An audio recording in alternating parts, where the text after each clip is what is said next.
আমাৰ ঘৰত এটা চুৰিকাণ্ড হয়।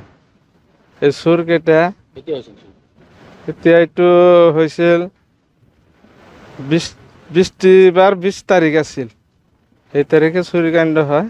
তাৰ এসপ্তাহমান পিছত আমি গাঁৱৰ মানুহ মিলিয়া মানে চোৰকেইটাক চিনাক্ত কৰিয়া ধৰি আনিয়া স্বীকাৰোক্তি আমাৰ সন্মুখেৰে সোধাৰ পিছতে কয় মই চুৰি কৰছোঁ বুলি স্বীকাৰোক্তি দিছে। আৰক্ষী মাতিয়া আমি উঠাই দিছোঁ।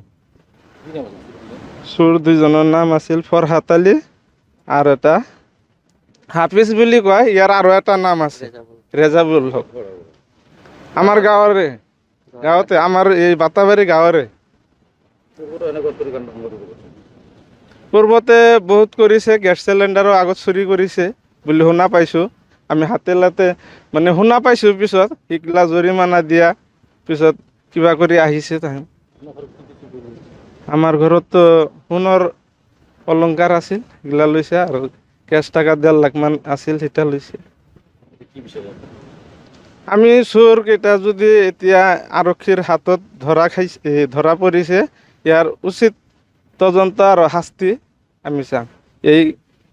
এই কামনা মোৰ এই আৰক্ষীৰ ওচৰত থাকিল আৰু কি, যাতে আমি ন্যায় বিচাৰটো আমি পাওঁ।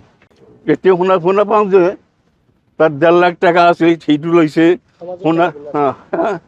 সমাজৰ আমাৰ ৰাইজৰে টাকা, তাত সি কেচিয়াৰ, তাৰ লগত আমি জমা থৈছোঁ, সেইটো চব লৈ গৈছে।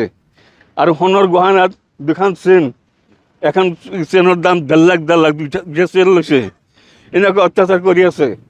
সেই দুটা চোৰ মানুহ, সেই দুটা গাঁৱতে ইমান যে অত্যাচাৰ কৰি আছে আমি ধাৰণাৰ বাহিৰত। পিছত আৰক্ষী আহি লৈ গ'ল, খালি অহা যোৱা কৰি আছে। 24 ঘণ্টা হৈ গ'ল, আজিলৈকে কোনো তদন্ত কৰি তাত কোনো বিহিত ব্যৱস্থা কৰা নাই, বুজিছে না। ইমান অত্যাচাৰ কৰি আছে আমাৰ সেই দুটা গাঁৱতে অত্যাচাৰ কৰি আছে।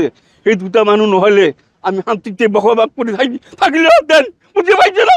আমাক ইমান অত্যাচাৰ কৰি আছে সিহঁতে, গৰীব মানুহ হৈ আমাক ইমান অত্যাচাৰ কৰিব কিয়?